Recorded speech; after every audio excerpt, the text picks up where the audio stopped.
Sementara itu, kasus penembakan di luar hukum yang menewaskan 6 laskar FPI oleh polisi atau unlawful killing menimbulkan sederet kontroversi dan kontradiksi selama 2021. Mulai dari motif peristiwa penembakan, proses pengungkapan hingga penegakan hak asasi manusia.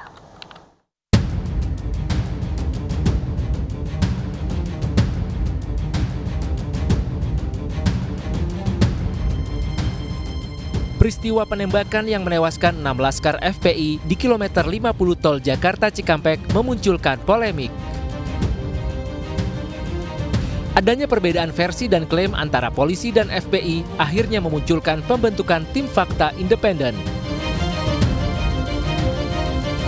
Pada Januari 2021, tim Komnas HAM merekomendasikan mengusut lebih lanjut kepemilikan senjata api yang diduga digunakan oleh laskar FPI.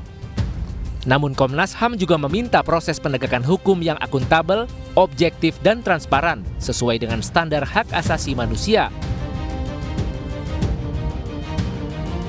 Atas rekomendasi Komnas HAM dan desakan berbagai pihak, polisi menetapkan 3 anggotanya sebagai tersangka dalam kasus unlawful killing, penembakan yang menewaskan 6 laskar FPI.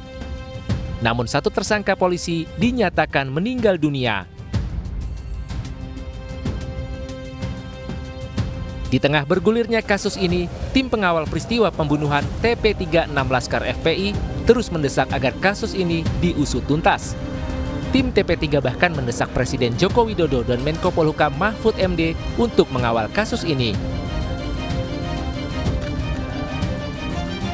Itu cukup dikatakan perkaranya gugur sesuai dengan ketentuan undang-undang bahwa tersangka yang sudah meninggal perkaranya gugur. Cukup, selesai perkaranya gugur. Lalu siapa yang membunuh orang ini, kita buka di pengadilan. Nah, kita minta ke TP3 atau siapapun yang punya bukti-bukti lain, kemukakan di proses persidangan itu. Sampaikan melalui Komnas HAM kalau ragu terhadap polisi atau kejaksaan, sampaikan di sana. Pada Oktober 2021, Pengadilan Negeri Jakarta Selatan menggelar sidang perdana kasus unlawful killing atau pembunuhan di luar hukum terhadap 6 laskar FPI. 2 anggota polisi dari Polda Metro Jaya, Bribtu Fikri Ramadan dan Ibda Yusmin duduk sebagai tersangka. Hingga kini proses hukum perkara unlawful killing masih berjalan. Tim Liputan iNews melaporkan.